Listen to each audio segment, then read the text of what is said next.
नमस्कार, मैं अलीशा और आप देख रहे हैं न्यूज 24 मध्य प्रदेश छत्तीसगढ़। बुलेटिन की शुरुआत करते हैं भोपाल से आ रही बड़ी खबर के साथ, जहां भोपाल में होने वाली सीएम की बैठक स्थगित हो गई हैं।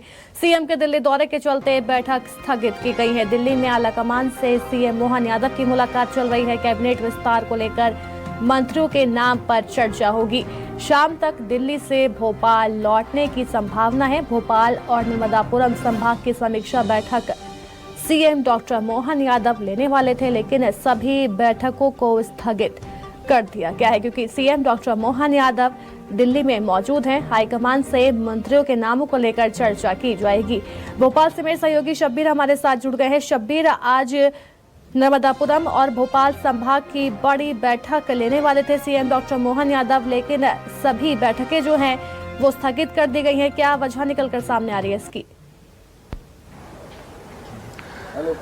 देखिए, वजह की बात की जाए अलीशा तो एक ही वजह है, दिल्ली दौरा है। डॉक्टर मोहन यादव का मध्य प्रदेश के मुख्यमंत्री का शीर्ष नेतृत्व से उनकी मुलाकात करनी थी और जो चीजें निकलकर सामने आई थी और सुबह भी हमारी बातचीत हुई थी तो उसमें यह साफ था कि वो दिल्ली में मंत्रिमंडल विस्तार को लेकर जो आखिरी पेच फंसा हुआ है उसको कोशिश की जा रही है कि सब कुछ ठीक कर लिया जाए और जल्द से जल्द मध्य प्रदेश में मंत्रिमंडल विस्तार किया जाए। लेकिन कयास लगाए जा रहे थे कि सुबह के बैठक के बाद सब कुछ साफ हो जाएगा, लेकिन 10:30 बजे दिल्ली से उनको भोपाल आना था और 12:30 बजे के आसपास उनकी दो बैठकें होनी थी। एक बैठक होनी थी विकास कार्यों की और दूसरी बैठक होनी थी भोपाल और नर्मदापुरम संभाग के कानून व्यवस्था को लेकर, लेकिन दोनों ही स्थगित की गई है। और बताया जा रहा है कि दिल्ली में वो बड़े नेताओं से लगातार बातचीत कर रहे हैं और बीच का हल निकालने का प्रयास कर रहे हैं, क्योंकि सबसे बड़ा सवाल बीजेपी के अंदर यही बना हुआ है कि जो बड़े नेता चुनाव जीत कर आए हैं, जिसके अंदर 5 के करीब सांसद हैं, बड़े नेता जिसके अंदर राव उदय प्रताप है,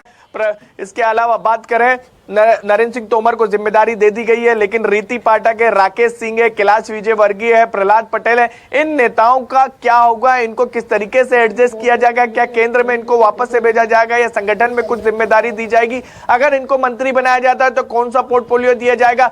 किन एक चीज और बीजेपी के अंदर चल रही है, एक फॉर्मूला निकाला जा रहा है कि लोकसभा चुनाव से पहले इस तरीके की एक रणनीति बनाई जाए कि हर लोकसभा के तहत एक ना एक विधायक को मंत्री बनाया जाए, जिसका सियासी फायदा लोकसभा के चुनाव में उठाया जाए। इसके साथ साथ जातिगत समीकरण को भी ध्यान में दिया जाए, संभाग का भी ध्यान दिया जाए, क्योंकि हम देख रहे हैं कि मालवा को काफी कुछ मिल गया। 2 डिप्टी सीएम और एक सीएम में से एक डिप्टी सीएम एक सीएम उसी इलाके से है। लेकिन बाकी की बात करें, जहां पर बीजेपी को बंपर सीटें मिली है, खासकर बुंदेलखंड की बात करें, नर्मदापुरम संभाग, भोपाल संभाग की बात की जाए तो यहां पर भी क्लीन स्वीप है। सिर्फ कांग्रेस के पास बात की जाए तो 3 सीटें, बाकी सब सीटों पर बीजेपी का कब्जा है। तो और इसके अलावा विंध्य की बात की जाए, विंध्य से जरूर डिप्टी सीएम मिला है, लेकिन वहां पर भी मंत्रियों को जगह देनी है, विधायकों को मंत्रिमंडल में जगह देनी। तो तमाम सियासी गुणा भाग अलीशा ये कह सकते हैं कि बीजेपी आलाकमान इस वक्त कर रहा है और उम्मीद कर सकते हैं कि जो भी दिक्कतें थी उसको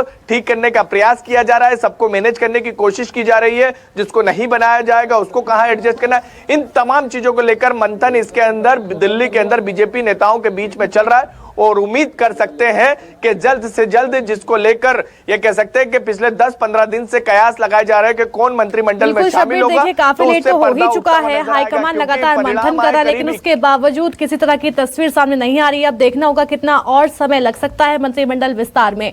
बहुत बहुत शुक्रिया हमें तमाम जानकारी देने के लिए।